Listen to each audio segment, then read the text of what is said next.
Bueno, ¿cómo estuvo la alabanza? ¿Les gustó la alabanza? A mí me encantó, yo la disfruté un montón, como para romper el hielo un poquito, porque los veo muy serios. Estuvo hermosa, yo de verdad que, bueno, a mí me encanta venir a la iglesia, no por panderetada, honestamente, sino porque realmente uno viene aquí, uno como que se llena, como que se renueva al compartir con los hermanos, el estar en la alabanza, ¿verdad? O sea, el poder uno exaltar el nombre de Dios con libertad. Y algo que a mí honestamente me encanta es ver cómo el Espíritu Santo como que orquesta todo, ¿verdad? O sea, porque yo escuchaba como las canciones que escogió Rodri, porque a Rodri le tocaba presidir hoy, y yo veía las canciones que escogía Rodri y yo decía, no puede ser, o sea, esto calza demasiado con el mensaje que yo voy a dar hoy, y Rodri y yo ni siquiera nos pusimos de acuerdo, ¿verdad? Y entonces ahí es donde nosotros nos damos cuenta cómo el Espíritu Santo definitivamente está involucrado en todo, entretejiendo todo, orquestando todo. Y eso también, o sea, me encanta, yo lo disfruto un montón cada vez que veo eso suceder. Entonces, bueno, el día de hoy vamos a hablar, bueno, el mensaje de hoy se llama La mies es mucha, está cegando, así se llama el mensaje. Si es que yo voy a empezar preguntándole, para usted, ¿qué es evangelismo? Y para usted, ¿qué son misiones? Pienso por un momento, digamos, si yo le digo a usted, ok, ¿qué es evangelismo? ¿Qué es lo primero que se le viene a la mente? O si le digo, ok, ¿qué son misiones? ¿Qué es lo primero que se le viene a usted a la mente? Y le voy a contar mi historia, un segundito, de por qué decidí también, o por qué el Señor me llevó a mí a hablar acerca del evangelismo y las misiones hoy. Y resulta que yo estoy estudiando, estoy como llevando un curso como de teología, aprendiendo varias cosas, porque yo la verdad es que, o sea, el conocimiento que tenía era realmente escaso, pero cuando el Señor me llamó a mí a compartir la palabra, yo dije, no, me tengo que preparar, entonces empecé como a llevar ciertos cursos, ciertas clases, ¿verdad? Y entonces, el cuatri pasado, yo no iba a matricular ninguna materia porque no había ninguna materia que realmente me llamara la atención. Y yo quería matricular apologética, pero o sea, como que el plan de estudio que yo estoy llevando no requiere que se lleve apologética realmente. Y entonces yo no iba a matricular y un día antes me escribe el PAS y me dice, ¿vas a matricular? Y yo, no, PAS, porque no hay ninguna materia, no me sirve ningún horario, etcétera, etcétera. Entonces me dice, debería aprovechar que tenemos un convenio. Entonces ya me pongo a buscar y yo veo que la única clase que me sirve se llama Evangelismo y Misiones. Y yo, uy, yo quiero llevar eso. Y yo, ay, no, yo no quiero llevar eso. Yo decía, además, o sea, ¿para qué? Yo y mi arrogancia. Si ya yo sé todo de evangelismo y misiones, y yo no necesito, ¿verdad? Decía yo. Después, más adelante, la voy a llevar porque la necesito para el plan de estudio, pero ahorita yo no la quiero llevar. Yo en mi arrogancia, porque según yo pensaba que yo ya lo sabía todo con respecto a evangelismo y misiones, ¿verdad? Y entonces una de las cosas que yo pensaba, cuando yo vi esas dos como palabras juntas, yo dije, ¿por qué están esas dos cosas juntas? Si son aparte, decía yo, ¿verdad? ¿Por qué una clase de evangelismo y misiones juntas? Debería ser evangelismo por un lado y misiones por otro lado, según yo, ¿verdad? Yo como experta. Y entonces yo decía, no, no, no, la verdad es que yo no quiero llevar eso, porque yo no quiero ser evangelista, decía yo. Dios a mí no me llamó a ser evangelista, Dios a mí no me llamó a eso, y mucho menos a ser misionera. Eso es lo que yo pensaba, por eso yo no quería matricular esa materia, ¿verdad? Y entonces yo decía, no, imagínese ser misionera, andar por todo lado comiendo cosas raras, no, no, no, jalando maletas, no, ya yo hice eso, no, qué pereza, decía yo, Dios a mí no me llamó a eso, ¿verdad? Y entonces resulta que ya matriculé porque era la única, y de verdad sentí como que tenía que hacer. Ya, Dieguito, no me moleste. Y entonces matriculé. En mi cabeza, familia, evangelismo, inmediatamente, o sea, yo veía evangelismo y yo tenía como una imagen de una tarima predicándole a mucha gente, algo así como Billy Graham, ¿verdad? Para mí eso era evangelismo. Y misiones, para mí era agarre una maleta y vayas a algún país lejano a predicar el evangelio, ¿verdad? O a ayudar a la gente. Eso era para mí misiones. Como a mí no me interesaba ninguna de las dos, pues yo creía que el Señor no me había llamado a ninguna de las dos, por eso era que yo no quería matricular esa materia honestamente, porque según yo ya todo lo sabía. Resulta que cuando entonces Swain se mete a la clase y empieza a aprender, Swain se da cuenta que no sabía nada de evangelismo y misiones. Y que todo lo que yo pensaba que yo sabía, nada que ver. ni una cosa ni la otra, o sea, ninguna de las dos cosas tenía que ver necesariamente ni con estar sobre una tarima predicándole a la gente, ni con preparar una maleta. Mis conceptos estaban completamente erróneos. Así es que, si usted pensaba igual que yo con respecto a estas dos cosas, hoy yo le vengo a compartir un poco acerca de lo que aprendí, porque creo que hay muchos cristianos que vivimos así, realmente, con un concepto como bastante erróneo o como con mucha ignorancia acerca de ciertas cosas que nosotros decidimos hacer a un lado o con las que decidimos no involucrarnos porque nosotros tenemos un concepto que nada que ver. Y entonces dejamos de hacer un montón de cosas que podrían contribuir con la expansión del reino de Dios aquí en la tierra, porque nosotros no sabemos que podemos realmente hacerla. ¿Sí me explico? Entonces, con respecto a esto de evangelizar y las misiones, ¿verdad? O sea, eso fue lo que pasó y creo que eso es lo que pasa muchas veces, la gente no sabe. Entonces, de eso es de lo que vamos a hablar un poquito hoy, ¿les parece? Sí. Empecemos por tal vez definir qué es evangelizar. Entonces, en el diccionario dice que evangelizar es predicar la fe de Jesucristo o las virtudes cristianas. Ahora, eso es lo que dice el diccionario. Ahora yo le voy a decir a usted cuál es mi definición a raíz de lo que yo aprendí en este curso. Y mi definición es la siguiente. Evangelizar es compartir y enseñar de una manera intencional y perseverante con las personas en nuestro radar el mensaje de la salvación y redención que nosotros tenemos a través de Cristo Jesús.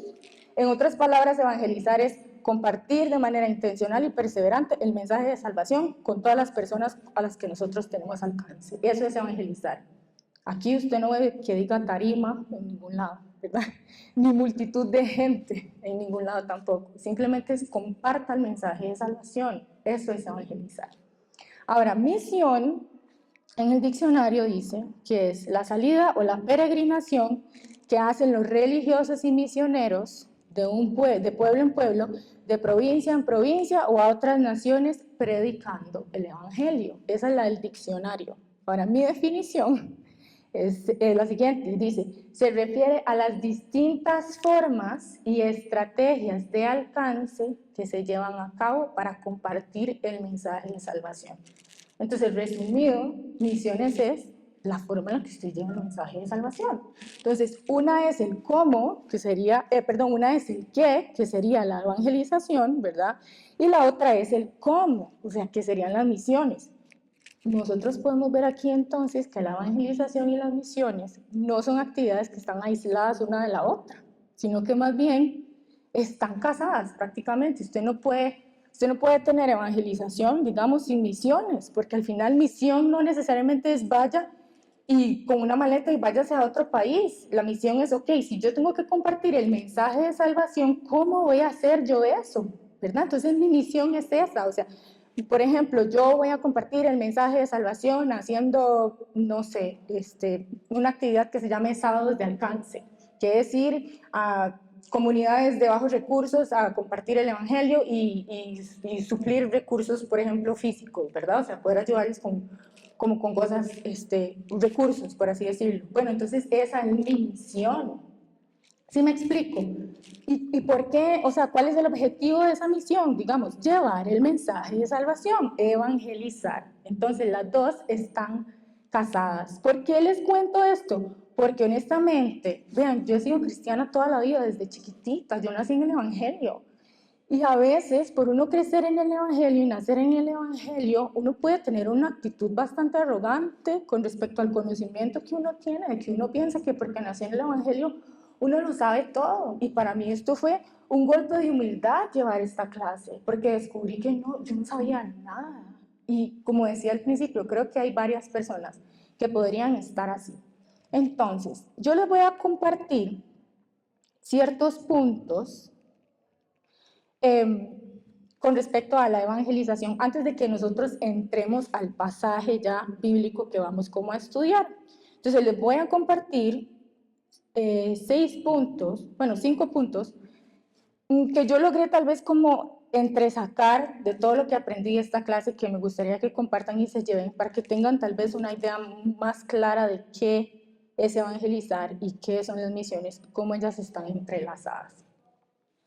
Entonces, como decía antes, al nosotros entender que la evangelización y las misiones no son actividades aisladas, sino que están casadas, entonces nosotros podemos ver que se nos abre un horizonte de opciones, de opciones en las que nosotros podríamos llevar el evangelio del Señor a otros, sin una tarima, como decía antes, sin una maleta, sino entender que como una es el qué y la otra es el cómo, hay un sinfín de cosas que nosotros podríamos hacer para compartir el evangelio, desde una conversación uno a uno con una persona, desde, no sé, formar tardes de café con amigos cercanos, hasta grupos de lectura de la Biblia, por ejemplo, o hasta, ¿por qué no?, hacer un evento grande y organizado, ¿verdad? O sea, para evangelizar y para compartir el mensaje del Señor, o sea, hay un sinfín de cosas que nosotros podríamos hacer para compartir el evangelio. Y creo que es importante que como hijos de Dios y como iglesia, el pueblo de Dios, nosotros empecemos a cambiar el chip. Porque creo que tenemos un chip que es como de, no, es que evangelismo y es que misiones, si Dios no me llamó a mí a hacer eso, entonces chao, yo voy a la iglesia, me siento y me quedo gordito y bonito como los pingüinos de Madagascar. No se puede, porque el Señor no nos llamó a nosotros a eso, ¿verdad? Entonces, bueno, les voy a compartir los puntos que yo aprendí. El primero es, como mencioné antes, no se evangeliza solamente desde una tarima o una plataforma. Las conversaciones sirven para evangelizar. Entonces, usted puede sentarse con una persona y hablar de sus propias experiencias con el Señor. ¿Qué lo llevó a usted a entregarle su vida a Jesús? ¿Cómo era su antes? ¿Cómo fue su después, verdad, de Jesús? Etcétera, etcétera. El segundo punto es que se pueden hacer misiones en el lugar en el que nosotros nos encontramos. No necesariamente usted tiene que, no sé, o sea, irse a otra provincia o a otro país o lo que fuera. Ahí en donde usted está, en donde el Señor lo plantó, usted puede llevar el mensaje de salvación y usted puede hacer misiones ahí. Porque no se trata de salir de donde nosotros estamos, sino de llevar el mensaje en donde sea que nosotros estemos. ¿Sí me siguen? Ok. Ahora, el tercer punto es que ir no es la única forma de hacer o de contribuir con las misiones, ni tampoco el aporte monetario. Hay personas que dicen, es que a mí me gustaría poder contribuir con el ministerio de las misiones o con las misiones, pero es que no puedo porque yo no tengo el tiempo, no puedo porque yo tengo hijos, no puedo porque yo no tengo plata para contribuir. Permiso. Pero algo que yo también aprendí es que yendo y el aporte económico no son las únicas formas en que nosotros podemos contribuir con las misiones. Hay otra forma que también es sumamente importante, que es de gran peso. ¿Y saben cuál es? La oración, familia. La oración. La oración es esencial y es de los aportes más importantes que hay para la expansión del reino de Dios aquí en la tierra. Porque al final del día el trabajo no lo hacemos nosotros, lo hace el Espíritu Santo a través de nosotros. Entonces, por eso es que es sumamente importante orar. Yo les voy a leer lo que dice 1 Corintios 8:11 como un ejemplo del impacto y el poder que tiene la oración. Entonces, esto es Pablo hablándole a los corintios, contándoles lo que les pasó a ellos por estar predicando el evangelio. Y entonces dice Pablo, nosotros fuimos oprimidos y agobiados más allá de nuestra capacidad de aguantar. Imagínese usted ser agobiado y oprimido, o sea, más allá de su capacidad de aguantar. Yo no sé si usted ha tenido que sufrir, o sea, mucho en algún momento, pero a mí nunca me ha tocado sufrir más allá de mi capacidad de aguantar. Yo nunca he estado a ese punto. Yo no sé qué yo haría si tuviera que llegar a ese punto. Y aquí Pablo está diciendo, fuimos oprimidos más allá de nuestra capacidad de aguantar y hasta pensamos que no saldríamos con vida. O sea, yo no sé qué fue lo que le pasó a Pablo ahí ni qué fue lo que sufrió, pero tratemos de tal vez como meternos en la historia por un segundo. Y entonces dice, pero confiamos en Dios y nos rescató. Y luego cuando bajamos al 11 dice, y ustedes, oigan esto que importante, y ustedes nos están ayudando a orar por nosotros. Entonces, mucha gente dará gracias porque Dios contestó bondadosamente tantas oraciones por nuestra seguridad. Entonces aquí nosotros es solamente un ejemplo pequeñito del impacto que tiene la oración con las misiones, cómo aporta, cómo ayuda, etcétera, etcétera. Y que aquí quiero hacer un énfasis de que se trata de orar no solamente por los misioneros que están, ¿verdad?, en la obra, o las personas que están trabajando en la obra, sino que también es importante orar por las almas con las que están trabajando esos misioneros, también es sumamente importante. Ahora, el cuarto punto es: la buena intención no basta. Es indispensable que nosotros nos preparemos. Más adelante vamos a tocar ya como más ampliamente este punto. Pero algo de lo que aprendí es que leí una parte en donde contaban una historia de unas personas que tenían toda la buena intención y ellos querían ir y evangelizar y hablarle a las personas del Señor y un montón de cosas, pero no estaban preparados. Entonces al final les salió todo al revés, porque no se prepararon, no hicieron las cosas bien, no oraron, no pidieron dirección del Espíritu Santo, simplemente fue pura emoción. Tenemos buena intención, ellos tienen necesidad de escuchar el Evangelio, por ello, pero nunca se organizaron realmente. Entonces, ¿tenían toda la buena intención? Claro que sí, tenían toda la buena intención, pero no se prepararon y entonces al final el resultado no era, o sea, no fue un resultado efectivo. No les funcionó porque no se prepararon. Entonces, a este punto, o a esto me refiero con este punto, que la buena intención no es suficiente. Nosotros como hijos de Dios nos tenemos que preparar. Y ahora el quinto punto es: en todo tiempo tenemos que apoyarnos del Espíritu Santo. Nosotros no podemos hacer nada de lo que el Señor a nosotros nos ha llamado a hacer, nosotros podemos hacerlo solos. Pero ni la tarea más sencilla, aunque a usted le parezca más sencilla, podemos hacerlo nosotros sin el Espíritu Santo.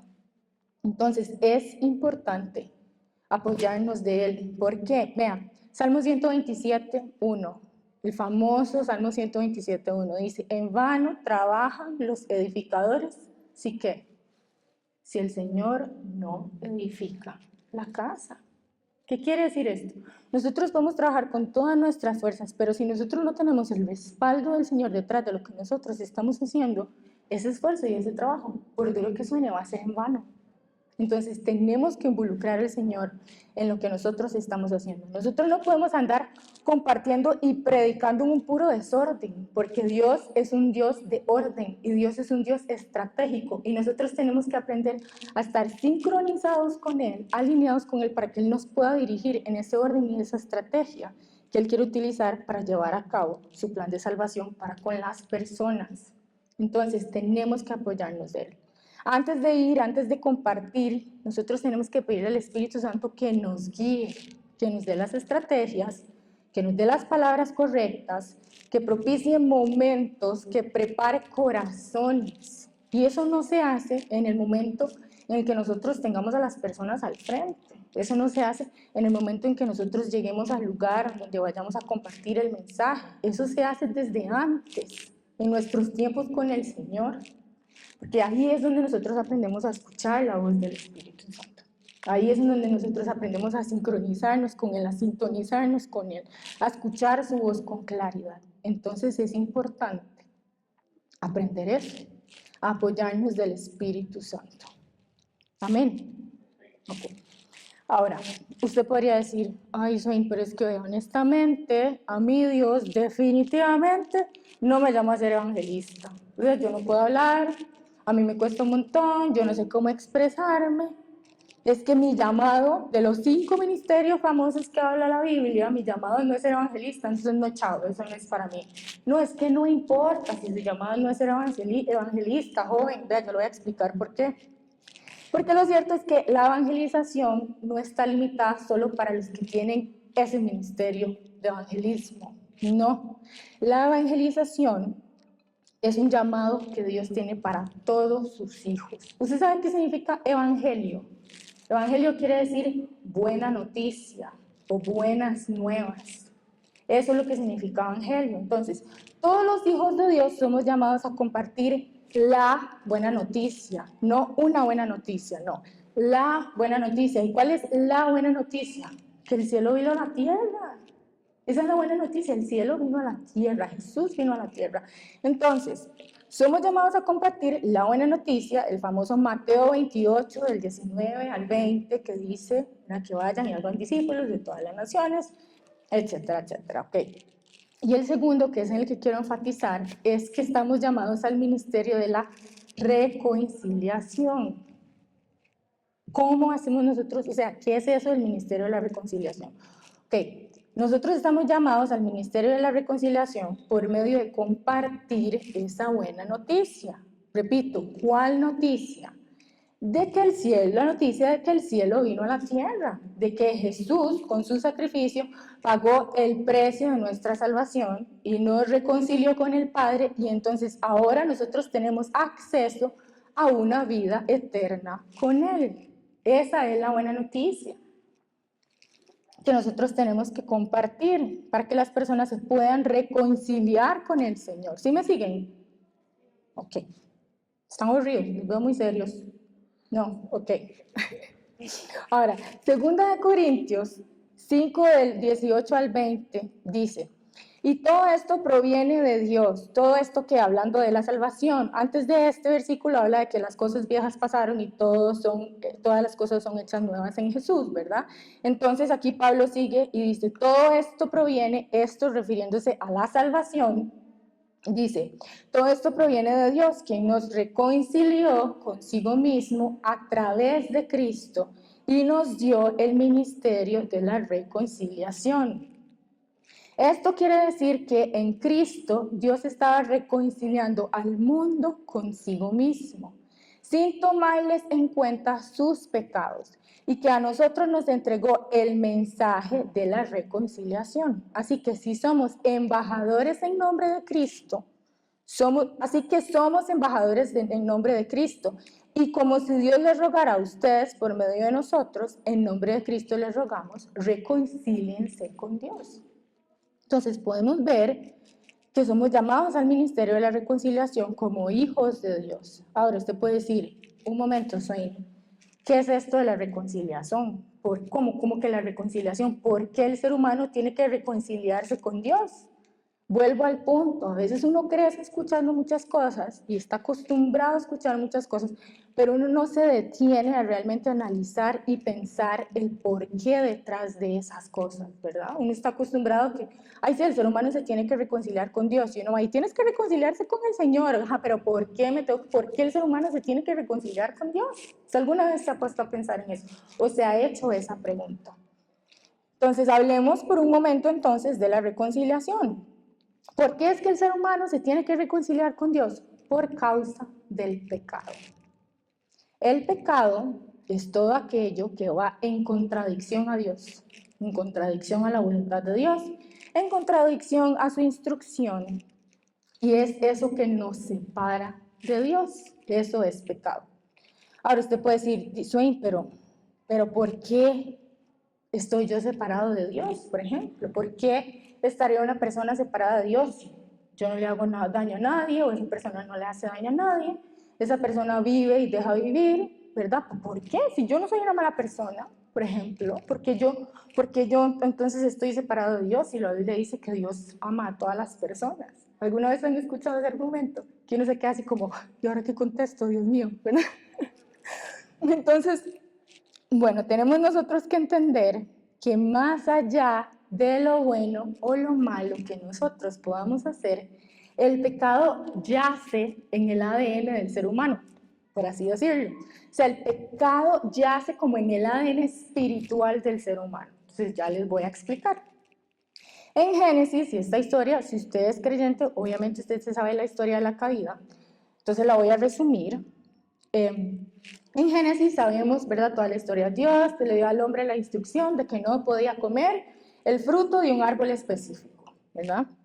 El hombre fue en contra de lo que Dios le había ordenado. Ahora, Dios ordena esto no porque Dios es caprichoso y dice, ay, la verdad es que les voy a hacer la vida imposible y les voy a decir que no coman de ese árbol. No, Dios no hace eso. Cuando Dios da una instrucción, cuando Dios pone un límite, es para cuidarnos, es por nuestro beneficio. Y eso fue lo que Dios hizo aquí en el jardín del Edén con respecto a ese árbol. Ese árbol era el árbol de la vida y de la muerte, y Dios les dijo que no comieran de eso, y entonces ellos decidieron no hacerle caso al Señor y comieron. El ser humano no se conformó con tener una relación uno a uno con Dios, ni con todo lo que ya tenía el ser humano para ser feliz, libre y pleno y lleno. Eso no fue suficiente, no, el ser humano tuvo que ir y comer del árbol, ¿verdad? Y entonces fue en contra de lo que el Señor le instruyó, porque el ser humano al final intrínsecamente quiso ser igual a Dios, aunque eso fuera imposible, pero quiso ser igual a Dios, entonces comió. Y ahí es entonces donde el pecado entra al mundo. Y esa rebelión, esa maldad se transfiere de una generación a otra generación a otra generación. Así es como funciona el pecado. Por eso es que la Biblia dice que el pecado entró al mundo por medio de un hombre. Y por eso es que también dice que todos, sin excepción, hemos pecado. Seamos honestos. De una forma u otra, la mayoría, si no todos, hemos ido en contra de lo que Dios ha establecido y Dios ha ordenado para nuestras vidas. Y si es así, eso es igual a pecado.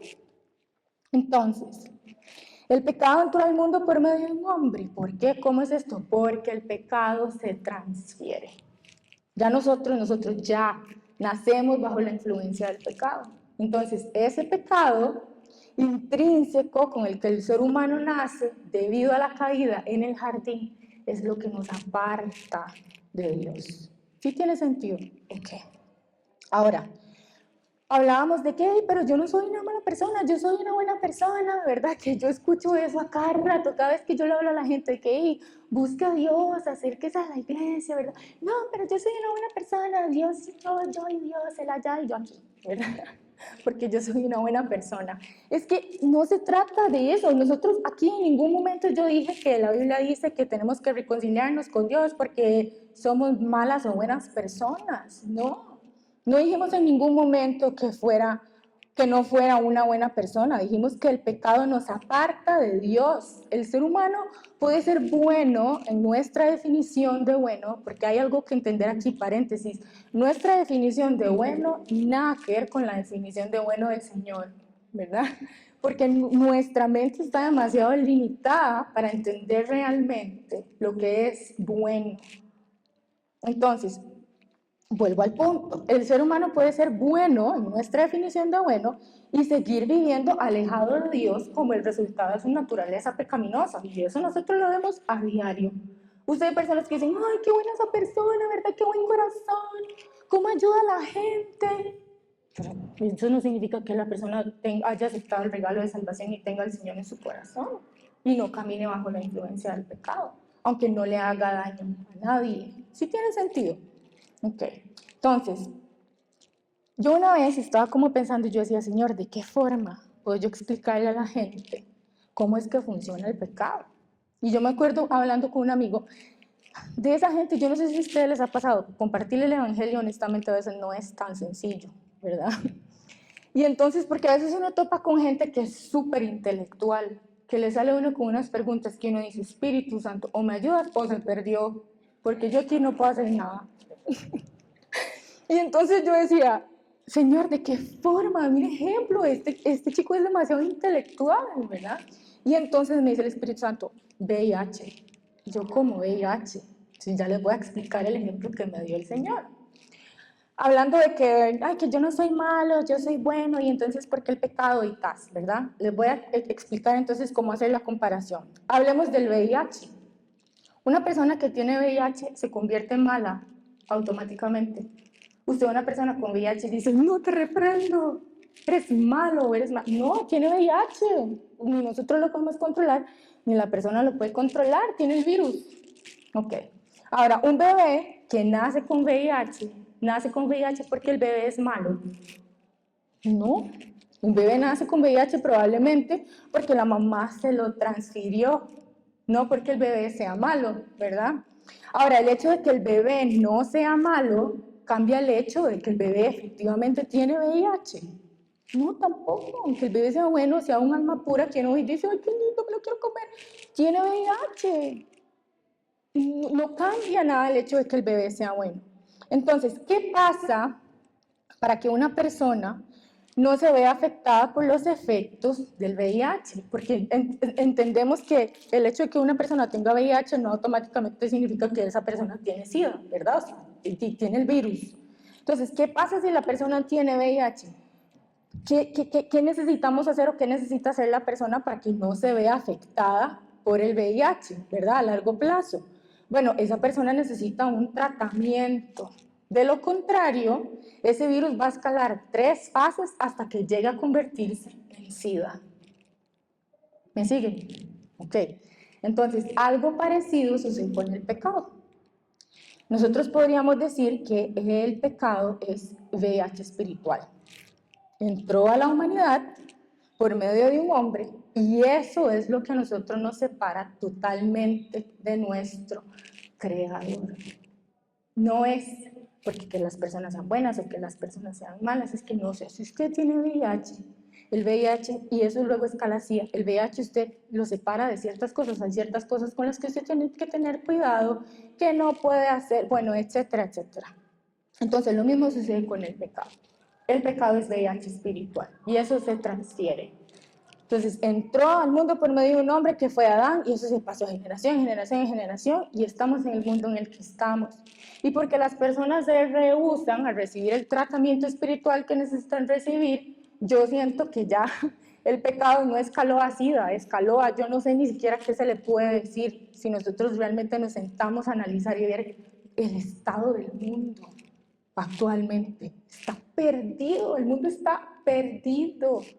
Es increíble. Mira, las cosas que uno ve en el tele, las cosas que uno escucha, el comportamiento de las personas, yo digo, Jesús, pronto vienes y hay demasiado trabajo que hacer. Entonces, como decía antes, que yo les dije, bueno, las personas no quieren el tratamiento. ¿Por qué no quieren el tratamiento? Porque el tratamiento es Jesús.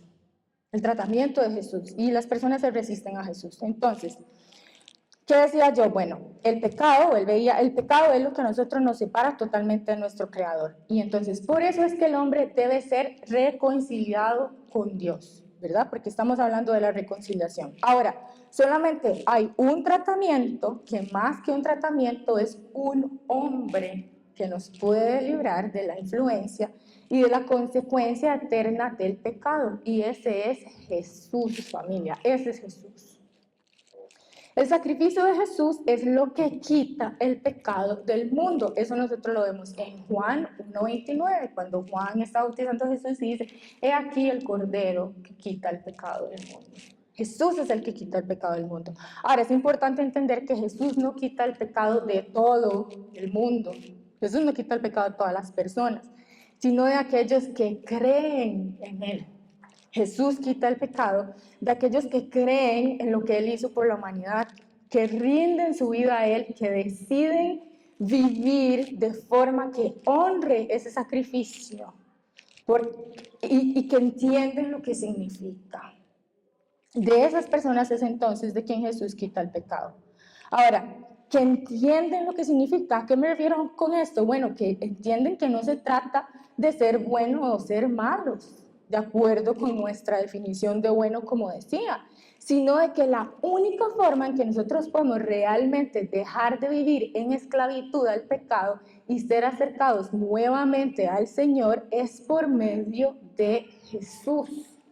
Y ese es el ministerio de la reconciliación. Y esas son las buenas nuevas que nosotros deberíamos estar predicando, familia.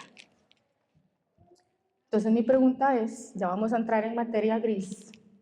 Mi pregunta es, ¿lo estamos haciendo? Nosotros estamos realmente predicando el Evangelio del Señor, nosotros estamos realmente cumpliendo con ese llamado de la reconciliación que nosotros estamos viendo aquí. Es una pregunta para que usted se responda a usted mismo. Uno de los motivos también de mi mensaje es que, bueno, definitivamente el Señor me dijo que hablara de esto, porque hay un peso demasiado fuerte en mi corazón, por lo que hablaba antes de ver el mundo como está. Es que el mundo, familia, el mundo va en decadencia. El mundo va en decadencia. Y algo que a mí me llamó mucho la atención es que ahora con esto, este nuevo ministerio de evangelismo que se abrió en la iglesia, que María está a cargo, yo me metí. Y cuando yo me metí a ver las personas que habían en el chat, ¿ustedes saben cuántas personas hay en ese chat de ese ministerio de evangelismo? Hay 9 personas. 9. 9. Yo no sé cuántas personas hay en esta iglesia. Yo sé que no todos los domingos vienen todas las personas. Pero es que, o sea, yo me quedé anonadada de ver que en el ministerio, en el chat del ministerio de evangelismo, hay 9 personas. Y de esas 9 personas, 2 son los pastores. Obviamente ellos tienen que estar ahí. Entonces quiere decir que si nosotros, o sea, sacamos a los pastores porque en este momento son mantequilla, digamos, tenemos 7 personas. No es posible hacer algo que el Señor nos llama a todos a hacer. Entonces, por eso es que yo pensaba realmente que es importante que nosotros entendamos qué es evangelismo y qué es misiones. Porque a raíz del entendimiento que uno tiene qué es evangelismo y qué es misiones, entonces uno puede entender cuáles son los pasos que uno puede dar para contribuir a la expansión del reino del Señor y a compartir el mensaje de Él. Yo les voy a ser bien honesta. Si yo no hubiera llevado este curso de evangelismo y de misiones antes de que surgiera el ministerio de evangelismo, yo probablemente no hubiera estado en ese grupo. Porque yo tenía un concepto bastante erróneo de lo que es evangelismo y de lo que es misiones, ¿verdad?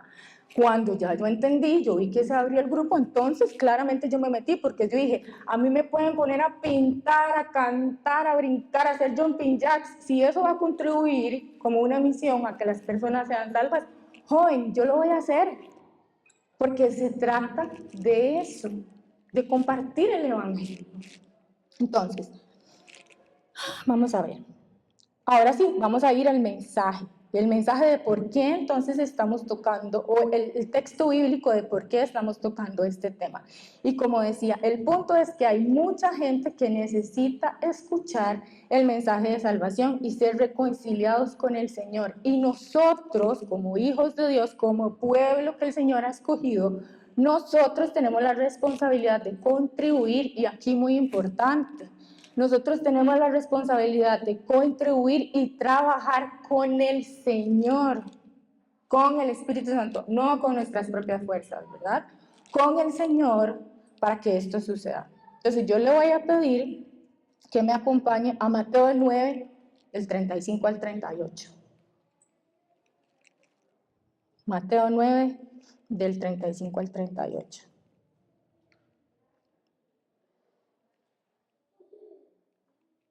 Y dice, ¿lo tienen?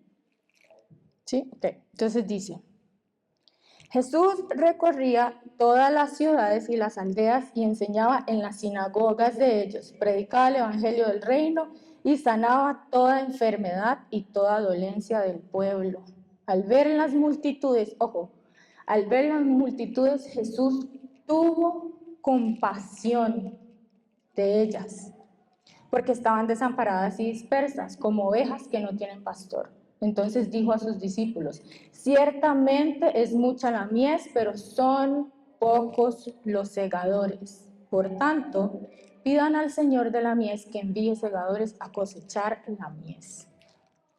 Vamos a ir desmenuzando esto.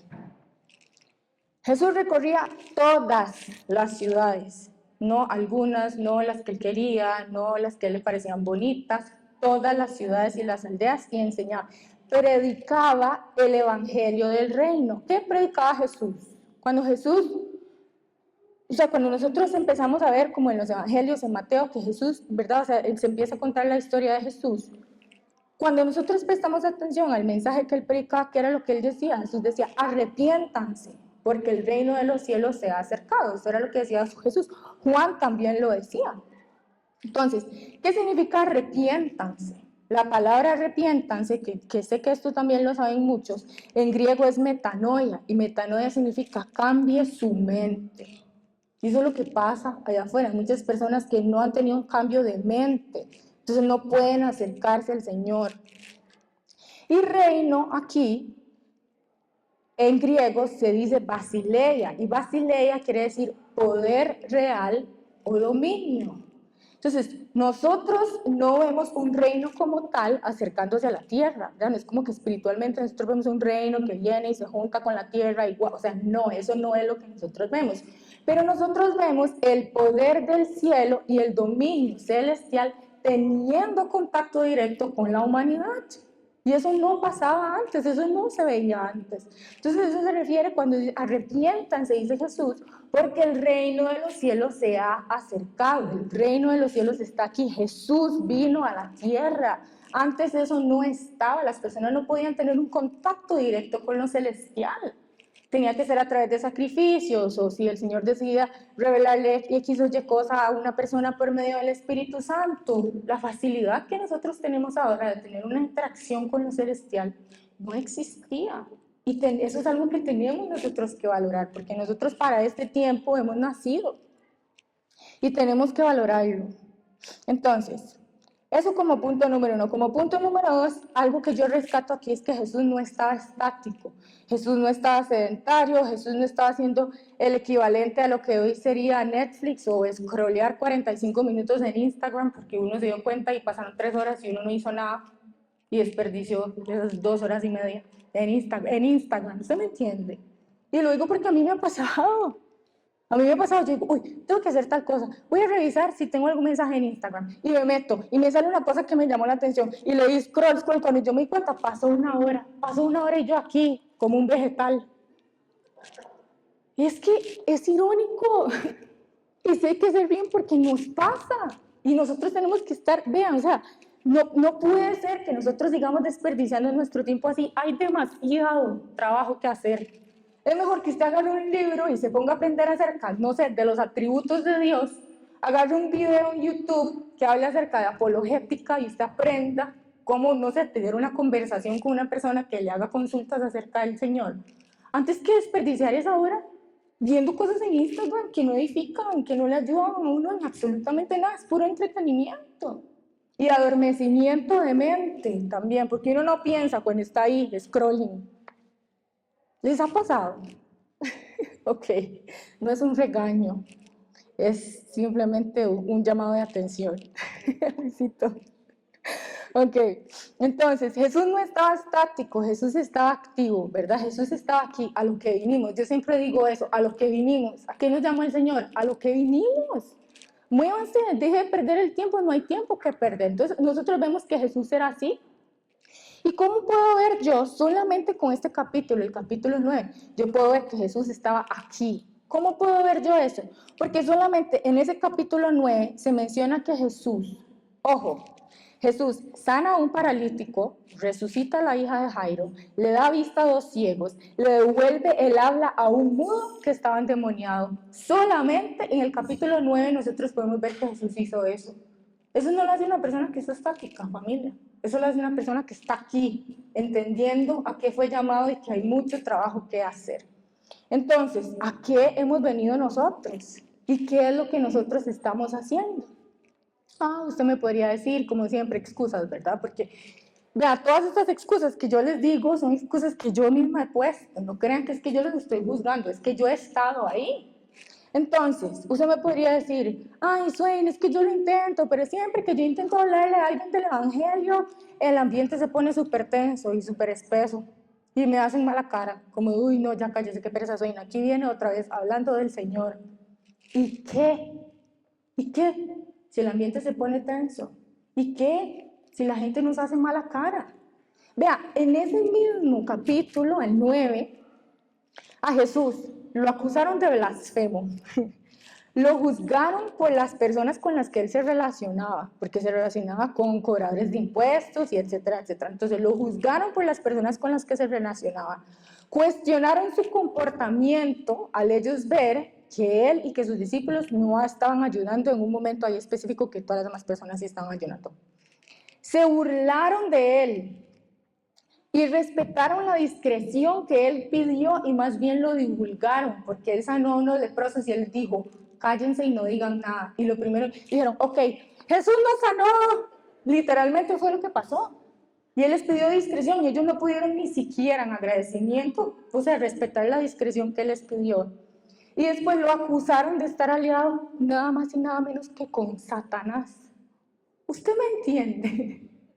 ¿Usted se imagina? Yo me imagino, o sea, que a mí me pase algo, que yo esté salvando a la gente, ayudando a la gente y que luego lleguen y me digan que lo que yo hago es porque yo estoy aliado aliada con mi enemigo, que el poder de mi enemigo es lo que logra que yo haga lo que yo hago. ¿Ustedes se imaginan qué cólera?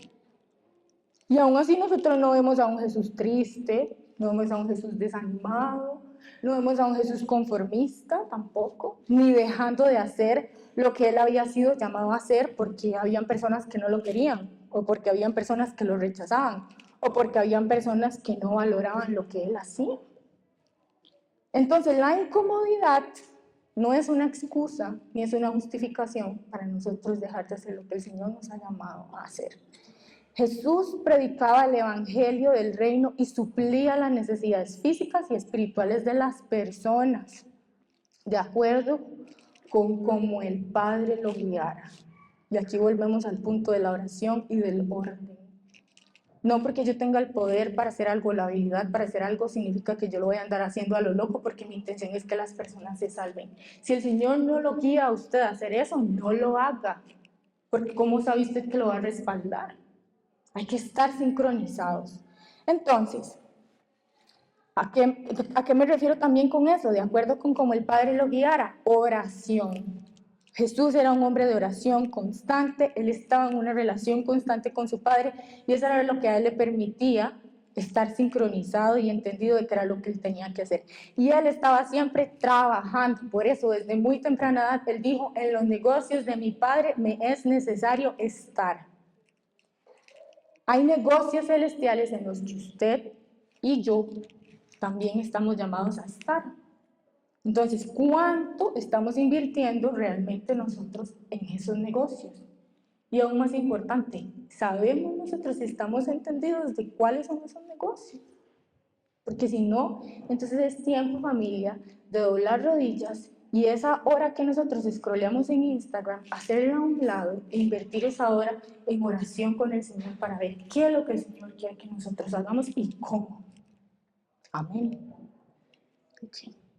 Ahora el 36 dice, al ver las multitudes, Jesús tuvo compasión de ellas porque estaban desamparadas y dispersas como ovejas que no tenían pastor. ¿A qué se les parece este escenario? ¿Ustedes no creen que esto es lo que nosotros estamos viviendo hoy? Personas desamparadas y dispersas. Yo leía esto y yo pensaba, yo creo que a la iglesia le falta compasión, honestamente. Yo creo que a la iglesia le falta compasión. Porque eso es lo que nosotros vemos hoy. Hay demasiadas personas espiritualmente desamparadas y dispersas por las que realmente nosotros no estamos haciendo mucho como iglesia, como hijos de Dios. Todo lo que hizo Jesús, vean, me llama mucho la atención, todo lo que hizo Jesús, hablando del capítulo 9 que les comenté, todo lo que hizo Jesús y aún así Jesús sintió compasión al ver tanta gente dispersa. Ahora, imagínese usted a Jesús teniendo tal vez una actitud como la de nosotros. Ay, la verdad es que yo ya he hecho demasiado. Por ejemplo, ver toda esa gente con esa necesidad y que Jesús dijera, ay, yo ya he hecho mucho. Los que no quieren, pues alaos, porque ya yo hice demasiado. Cura un cojo, un paralítico, esto, lo otro, no, ya chao.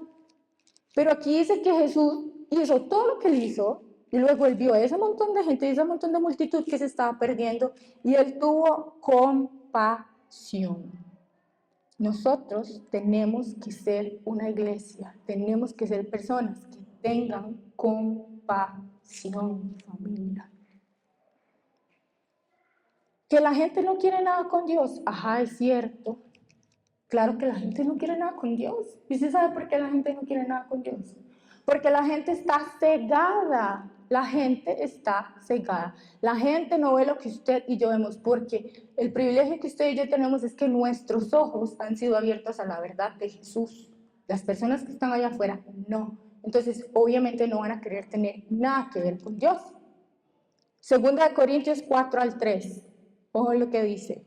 Si la buena noticia que nosotros predicamos está escondida detrás de un velo, solo está oculta a la gente que se pierde. Satanás, quien es el Dios de este mundo, ha cegado la mente de los que no creen. Son incapaces de ver la gloriosa luz de la buena noticia. Son incapaces de ver la luz de la noticia gloriosa, de la buena noticia. No entienden este mensaje acerca de la gloria de Cristo, quien es la imagen exacta de Dios. Entonces, claro, la gente no quiere tener nada que ver con Dios porque la gente está sumamente cegada. Entonces, ¿qué hacemos? Ah, no, es que la gente está cegada y no quiere tener nada que ver con Dios. Entonces lo dejamos ahí. No, no se puede hacer eso. Precisamente por eso es que usted y yo tenemos que doblar rodillas y clamar al Padre por estas almas para salvación, para que Dios abra sus ojos, para que Dios les abra el entendimiento a la verdad de quién es Él, así como el Señor lo hizo con nosotros también. Para que ellos puedan entender el mensaje de salvación. Amén. Okay. Ahora el 37 dice, Jesús entonces le dijo a sus discípulos, ciertamente es mucha la mies, pero son pocos los segadores, por lo tanto, pidan al Señor de la mies que envíe segadores a cosechar la mies. ¿Estamos nosotros conscientes de la cantidad de personas que hay afuera que necesitan escuchar las buenas nuevas? Si nosotros somos honestos, podríamos decir que estamos siendo segadores, realmente. Sí, genial, porque eso es a lo que el Señor nos ha llamado. Pero si no, entonces, ¿qué es lo que a nosotros nos impide ser segadores? ¿Qué es lo que a nosotros nos impide estar atrayendo almas para el Señor, estar buscando almas para el Señor? Y yo pensaba en esto y entonces hay 4 puntos y los voy a tocar lo más rápido que pueda. Y dice, el primer punto, familia, es que estamos dormidos. Perdón. Estamos espiritualmente dormidos y estamos demasiado cómodos y no queremos sacrificar, porque nos da miedo el rechazo o nos da miedo la burla. Entonces nosotros nos quedamos en nuestra burbuja personal de salvación. Ya yo estoy salvo, si el Señor viene yo me voy para el cielo, y de ahí las personas que no quieren, pues ya no quieren, no se les puede obligar, qué lástima. Así, no podemos nosotros seguir teniendo esa actitud. Vean, nosotros ya no pasamos de un Cristo te ama. Cristo te ama. Cristo te ama. Dios tiene buenos planes para tu vida. Jeremías 29:11. ¿Y qué? ¿Usted cree que eso va a tener un impacto para la gente? Vean, que usted le diga a una persona hoy día que Cristo le ama, puede tener prácticamente el mismo impacto que usted me diga a mí que Bad Bunny me ama. A mí no me importa. ¿Quién es Bad Bunny? Es un cantante ahí que canta un montón de cosas con las que yo no estoy de acuerdo. ¡Chao! Y para mucha gente, que usted le diga que Cristo la ama, ese es el impacto que tiene. ¿Saben por qué? Porque no conocen a Jesús. Para mí no tiene ningún impacto que usted me diga a mí que alguien que yo no conozco me ama, por el amor de Dios. O sea, usted me dice a mí eso, yo voy a hacer like next. ¿Qué importa? Entonces, nosotros tenemos que empezar por ayudar a la gente a que conozcan y que entiendan quién es Jesús, para que ellos valoren Cristo te ama. ¿Tiene sentido?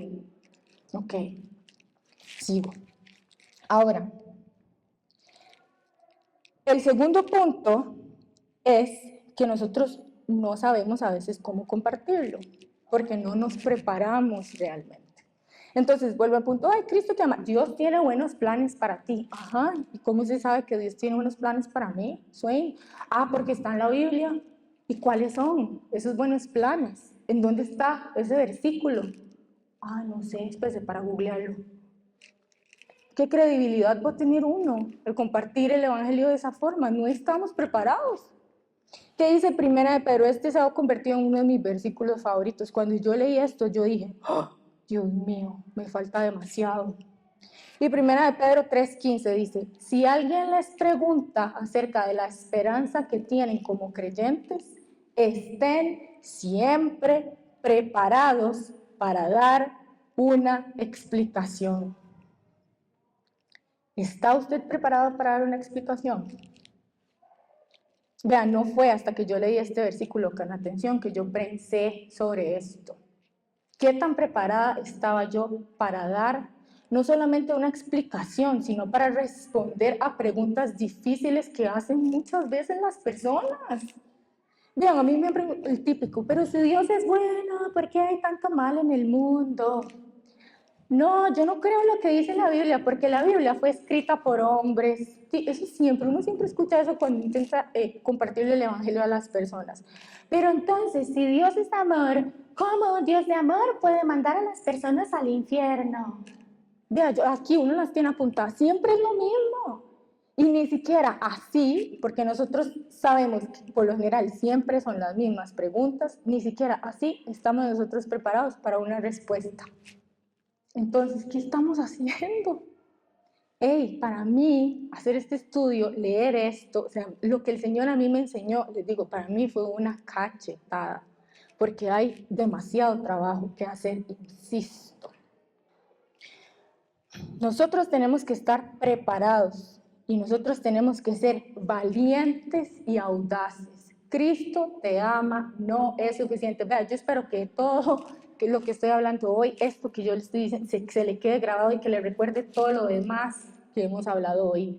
Acuérdese de esto, por favor. Cristo te ama, no es suficiente. Nosotros tenemos que estar preparados. Dios no levantó a la iglesia para predicar un evangelio conveniente. No. Dios no levantó a la iglesia para decirle a la gente lo que la gente quiere escuchar. Tampoco. Dios levantó a la iglesia nada más y nada menos para que fuera la sal y la luz de esta tierra, familia.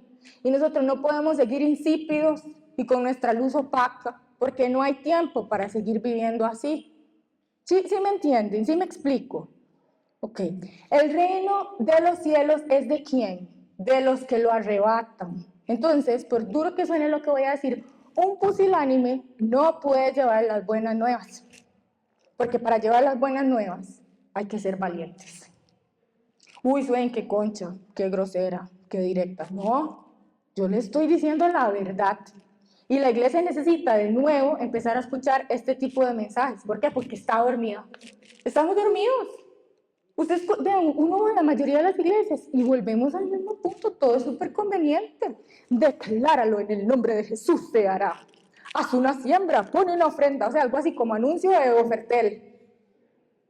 Y la gente ahí, sí, Dios me ama y yo lo amo a él, kumbaya. No puede ser. Es que nos tenemos que despertar. El reino de los cielos es de aquellos que lo arrebatan. Entender, nosotros tenemos que entender que no es broma. Nosotros no vinimos a jugar de iglesia, familia. Nosotros vinimos a hacer iglesia. El tiempo cada vez más se acorta. Yo siento una angustia. No hay tiempo y hay demasiada gente que está allá afuera que se está perdiendo, vean. Y a mí siempre me toca un montón. Hay mucha gente que se está perdiendo. Y nosotros no estamos haciendo nada. Nosotros estamos aquí felices de la vida porque ya el Señor nos salvó. No puede ser. La iglesia se tiene que despertar. No es una broma.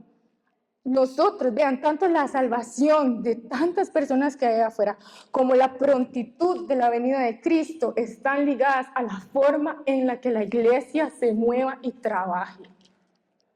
Y eso el Paz lo habló la vez pasada que predicó, que tuvimos la sesión en la noche, y yo dije, es cierto, nosotros nos tenemos que despertar.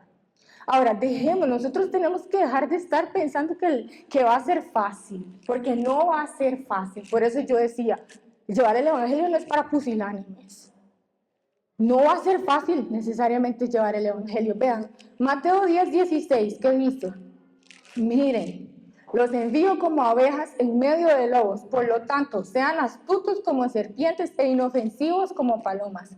Tengan cuidado porque los entregarán a tribunales, los azotarán con látigos en las sinagogas, serán sometidos a juicio delante de gobernantes y reyes por ser mis seguidores.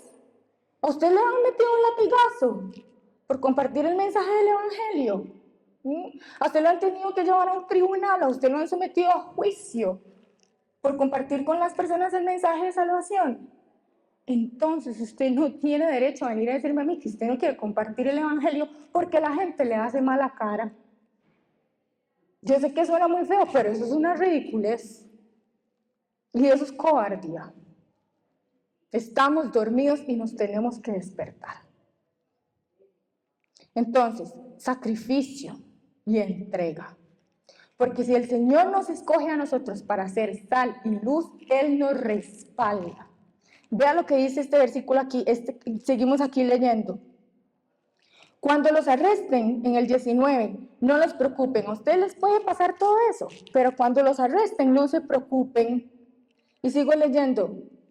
No se preocupen por cómo vayan a responder o qué vayan a decir. Dios les dará las palabras apropiadas en el momento preciso. Pues no serán ustedes los que hablen, sino que el Espíritu Santo, el Espíritu de su Padre hablará por medio de ustedes. Volvemos al punto, sí, es sacrificial, sí, cuesta, sí, no va a ser fácil. Esto nos habla de sacrificio, nos habla de entrega, que vamos a tener que pasar por cosas que no nos gustan. Pero si el Señor nos escoge a nosotros para ser sal y luz, el Señor nos va a respaldar. Entonces es tiempo que nosotros nos levantemos y es tiempo que nosotros nos movamos. ¿Por qué? Porque la luz, usted, como dice el versículo, no me acuerdo en dónde está, pero que dice que usted no agarra una luz y la pone en un talmud o la pone en un cajón. Usted pone una luz para que alumbre, para que las personas, o sea, para que realmente esa luz se pueda utilizar como se tiene que utilizar. ¿Y por qué habla acerca de la sal? Ay, porque los cristianos somos puro sabor. No. ¿Por qué habla de la sal? Habla de la sal porque antes, en los tiempos de antes, cuando no existían cosas para preservar, digamos, como en frío, como congeladores y todas esas cosas, y se hacían viajes marítimos demasiado largos, la forma en la que conservaban sus alimentos, que eran perecederos, era con sal. Los envolvían todos en sal, un montón de sal, y eso era lo que les ayudaba a ellos a preservar su alimento. Entonces, ¿qué era lo que hacía la sal? Impedía que esos alimentos se pudrieran o se murieran, por así decirlo. Entonces, también por eso es que la Biblia dice que nosotros somos llamados a hacer sal. No porque le pongamos sabor a las cosas, es porque el Señor nos ayuda a nosotros para ayudar a preservar también, a evitar que la gente se muera, para que sean útiles en el momento en que son requeridos y vayan a ser necesarios. Por eso somos sal y somos luz. Amén, ¿sí me siguen? Ok, ahora el tercer punto es que a veces nosotros nos llevamos el evangelio porque sentimos culpa o porque nos sentimos inadecuados. No, Señor, es que yo fallé.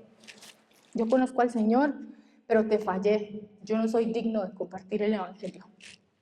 Yo no soy digno de hablarle a una persona al Señor. ¿Por qué el Espíritu Santo querría usarme a mí? Si yo le fallo tanto, si yo cometo tantos errores, si yo soy una persona tan necia. Ahora, que hay una diferencia entre ser un descarado y pensar que si usted peca y reza empata, porque no se trata de eso, y hay una diferencia cuando usted falla y usted viene realmente en arrepentimiento al Señor y le dice, Señor, yo sé que te fallé, por favor, perdóname. Arrepentimiento es diferente a remordimiento, ¿verdad? ¿Qué pasa? A veces las personas, a pesar de que realmente vienen arrepentidas delante del Señor, siguen sintiendo culpa, porque el enemigo ataca de esa forma, y así es como paraliza. Y nosotros lo podemos ver lo que falló, lo podemos ver en lo que pasó con Pedro. Pedro le falló al Señor, ¿por qué? Porque lo negó 3 veces y él se sentía pésimo. ¿Y qué hizo él? Se apartó. Ya Jesús le había hablado que era lo que él quería hacer con él, etcétera, etcétera. Pedro negó al Señor 3 veces, lo abandonó cuando estaba en la cruz, etcétera, etcétera, ¿verdad? Y entonces, ¿qué hizo él? Él dijo, yo no tengo nada que hacer aquí. Y Pedro se sentía mal por lo que él había hecho realmente. Y se sentía arrepentido por lo que él había hecho. Pero sin embargo, a pesar de que él se sentía arrepentido por lo que él había hecho, él no siguió haciendo lo que el Señor lo llamó, sino que esa culpabilidad y esa vergüenza lo hizo a él alejarse de lo que el Señor lo había llamado. Él se apartó. ¿Y qué tuvo que pasar? Vino Jesús, resucitó, tuvo un encuentro con Pedro y le dijo, Pedro, ¿tú me amas? Y él le dijo, sí, Señor, tú sabes que yo te quiero. Bueno, entonces, ¿qué le dijo? Apacienta a mis ovejas. Apacienta a mis ovejas. 3 veces le preguntó y 3 veces Pedro le respondió y Jesús le respondió lo mismo. Apaciente a mis ovejas. A mis ovejas, si usted me ama, apacienta a mis ovejas. Muchos de nosotros somos como Pedro a veces. Hemos fallado y sentimos que no somos dignos. Y puede que no con cosas tan graves a nuestro criterio, ¿verdad? Pueden ser cosas tan sencillas, tal vez no necesariamente como, no sé, o sea, abandonar a Jesús o negar después de haber caminado con él 3 años, Pero hay cosas pequeñas que nosotros hacemos que nos hacen sentir muy, muy culpables, a pesar de que venimos y nos arrepentimos delante del Señor, y el enemigo se agarra de eso para venir y hacernos sentir que no somos aptos, que no podemos, que no debemos, que porque Dios nos va a utilizar. Así como pasó con Pedro. Entonces, ¿qué tuvo que hacer el Señor? Tuvo que intervenir con Pedro, y el Señor a veces tiene que hacer eso también con nosotros, ¿verdad? Él tiene que venir a intervenir y decir, venga papito, venga mamita, para recordarle lo que se le olvidó. ¿Usted me ama? Sí. ¿Usted quiere hacer mi voluntad? Sí, Señor. ¿Usted quiere servirme? Sí, Señor. Entonces haga lo que le mandé a hacer, joven. Vaya, lleve el evangelio, apaciente a mis ovejas, háblele a las personas, lleve el mensaje. Nosotros tenemos que entender que no se trata de nuestra perfección, no se trata de su perfección, no se trata de mi perfección, se trata de el llamado que el Señor tiene para nuestra vida y de nuestra obediencia y nuestra disposición. Que Dios sabe que nosotros no somos perfectos y solos no lo vamos a poder hacer. Entonces se trata de el llamado que el Señor tiene y se trata de la obediencia y la disposición que nosotros tengamos hacia ese llamado. ¿Sí me siguen? Ok. Ahora, el diablo, como decía antes, busca cómo tirarnos abajo, traer culpa y señalamiento y estancarnos para devolvernos al lugar de donde el Señor nos sacó. Y eso sucede muy seguido porque utilizan nuestros errores para lograr eso, como pasó con Pedro. Jesús sacó a Pedro de pescar peces y lo llamó a pescar hombres. Y cuando Pedro falló, ¿a dónde fue a encontrarlo Jesús? De donde lo sacó. Él estaba en una barca pescando otra vez ahí, como a la orilla del río o el mar o donde fuera que estuviera. Eso pasa con nosotros a veces. Pero ¿qué sucede entonces? Vean, si hay arrepentimiento, como decía antes, si hay arrepentimiento genuino, no remordimiento, hay perdón. Lo cierto es que Jesús pagó un precio demasiado alto como para desecharnos porque nosotros cometimos un error. Si nosotros nos arrepentimos, el Señor nos toma de vuelta. ¿Y eso es un descaro? No es que somos descarados. Es que tenemos que entender que somos seres humanos, que podemos fallar y si hay arrepentimiento, hay perdón. Entonces no podemos nosotros dejar de compartir el Evangelio porque sentimos que no somos aptos. Si Dios llama, usted se arrepiente, Él perdona, Él capacita, Él levanta y Él envía. Y usted lo que tiene que hacer es decir, sí, aquí voy. Su pasado es pasado, eso ya quedó atrás. Si usted se equivocó, él pidió perdón, el Señor lo perdonó, usted se levanta y sigue adelante. Entonces, si este es su caso, no permita que el enemigo lo robe a usted de la oportunidad de ser utilizado por el Señor para compartir el Evangelio. Amén. Okay. El último es, el cuarto, ya vamos a terminar, que las personas a veces no comparten el mensaje porque aún no conocen al autor de ese mensaje, que es Jesús. Entonces, como decía, no importa si usted se considera que usted es una persona buena o no. El punto no es ese. El punto es que usted es un pecador. Y eso es algo gravísimo en el mundo espiritual y ante Dios. Por cuanto todos pecaron, dice Romanos, y fueron destituidos de la gloria de Dios. La gloria de Dios tiene que ver con la vida eterna con Él. Entonces, ¿por qué puede ser que usted, no sé, no comparta el mensaje? Bueno, porque puede ser que usted ni siquiera conozca a la persona autora de ese mensaje.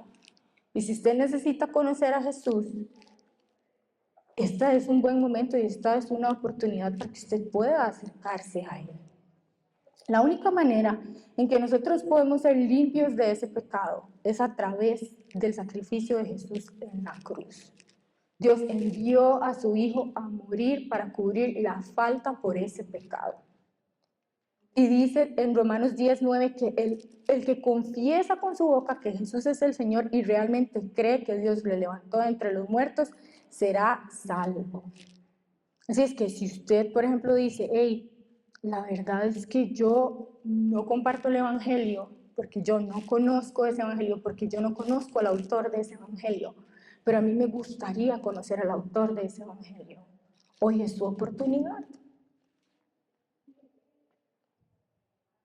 Ahora, yo no sé si al usted escuchar que es tan fácil como simplemente arrepentirse y venir delante de Jesús y decir, aquí estoy, yo entiendo lo que hiciste por mí, perdóname, ¿verdad? Uno podría pensar, ay, qué fácil. Sí, fácil para nosotros, pero no fue fácil para Jesús. Él tuvo que pasar por la muerte más atroz. Y le voy a pedir al Ministerio de Alabanza que me acompañe, porfa.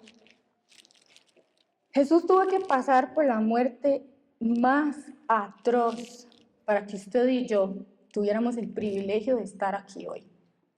Con ojos abiertos, con mente entendida, con oídos atentos, con ese entendimiento de la revelación de su evangelio. Entonces, para él no fue fácil. Él fue crucificado, él fue molido, él fue burlado, él fue un montón de cosas para que usted y yo podamos tener la libertad que tenemos hoy, podamos acercarnos a él y llevar ese evangelio a otras personas. Para él no fue fácil, pero para nosotros sí es fácil, tan fácil como decir, Jesús, yo reconozco que te necesito. Jesús, yo reconozco que quiero un cambio en mi vida. Yo reconozco que tú eres el único Señor y Salvador. Perdóname, yo te acepto, yo quiero vivir una vida para ti.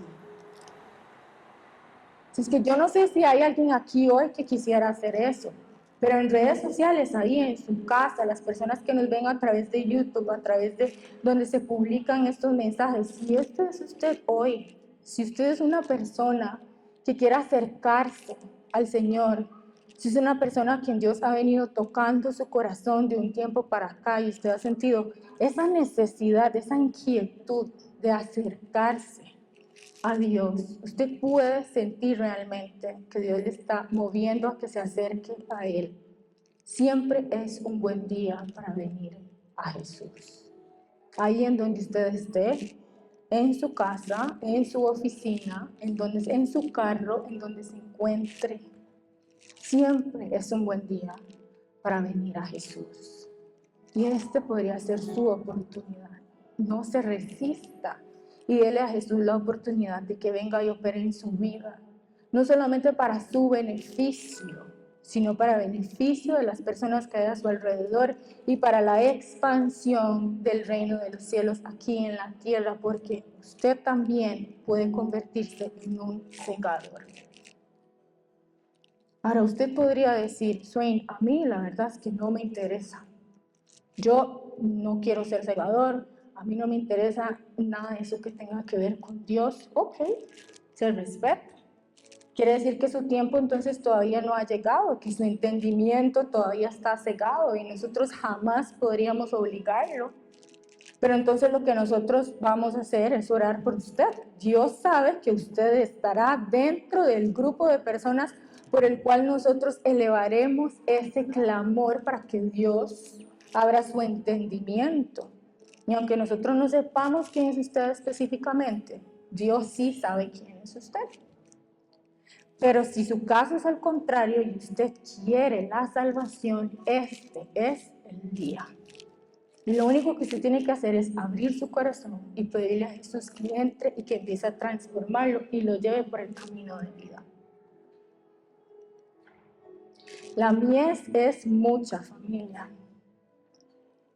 Yo les voy a pedir que nos pongamos de pie. Y tome un momento ahí en donde usted está. Hoy celebramos la Santa Cena. Y tenga su momento con el Señor, su momento íntimo con el Señor.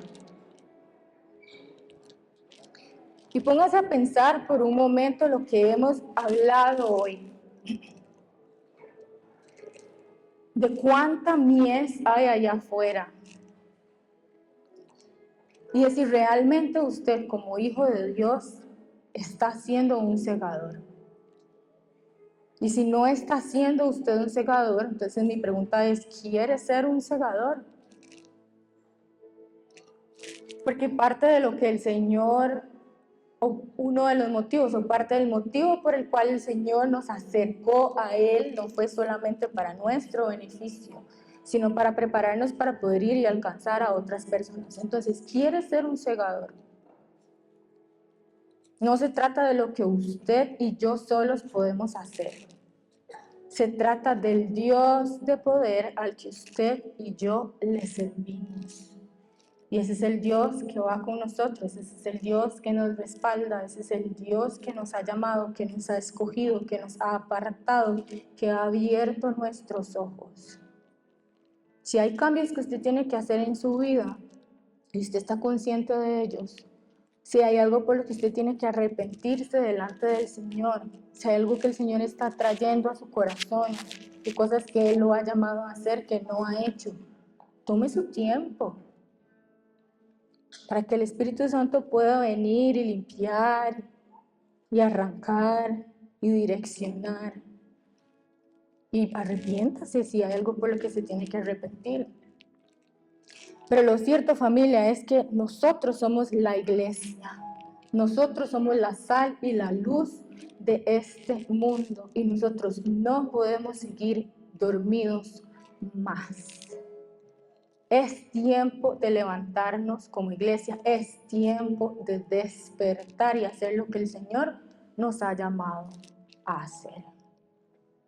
Padre, en el nombre de Jesús, te damos gracias porque, como siempre, Señor, tu palabra es un bálsamo que viene a refrescarnos, a instruirnos, a ayudarnos a entender. Jesús, hoy celebramos tu sacrificio, Señor. Es una conmemoración de lo que tú hiciste por nosotros en esa cruz, por puro amor, por pura compasión. Pero te pedimos que nos ayudes a no solamente quedarnos con ese regalo de salvación para nosotros, Padre, sino que pongas en nosotros ese fuego, ese anhelo, esa convicción, esa pasión, esa inquietud, Señor, esa compasión para poder ir y alcanzar a otras personas. No queremos ser de los que se quedan sentados, de los que ponen excusas para no predicar y no compartir con otros de tu salvación, Señor, sino que queremos ser de esos valientes que arrebatan de esa sal y esa luz de la que tú hablas, Señor, en tu palabra. Esos somos quienes queremos ser para ti, Señor. Porque tú moriste en esa cruz para que nosotros pudiéramos tener redención y salvación. Y es nuestra responsabilidad hoy que la hemos recibido, ser instrumentos, Señor, asociarnos contigo para que otros puedan recibir el privilegio de lo que tú hiciste, Señor, también con nosotros. Así es que mueve, arranca, quita, destierra, pone, reemplaza, Señor, todo lo que tengas que, para que nosotros podamos levantarnos como tu iglesia y despertar, Señor, y movernos para ser sal, para ser luz, para ser esos segadores, Señor, que el mundo necesita. En el nombre poderoso de Jesús. Y nos rendimos, Señor, delante de ti en obediencia. Tú conoces nuestro corazón y tú sabes que nuestro deseo es hacer tu voluntad. Si hay algo en nosotros que no te agrada, quítalo. Si hay algo en nosotros, Señor, que tiene que ser cambiado, transformado, ven, Espíritu Santo, a trabajar en cada uno de nosotros, por favor. Pero te decimos, aquí estamos, Señor. Y te decimos, sí, heme aquí, sí, envíame a mí, sí, Señor, aquí estoy. Porque me rescataste y porque quiero ayudar y contribuir a que otros también sean rescatados. Gracias por tu palabra, Señor. Gracias por tu mensaje. Y gracias, Señor, porque estás aquí, Espíritu Santo, porque eres fiel, porque nos corriges y porque nos amas. Bendecimos tu nombre, Señor, y te damos toda la gloria a ti, Jesús. Amén y amén.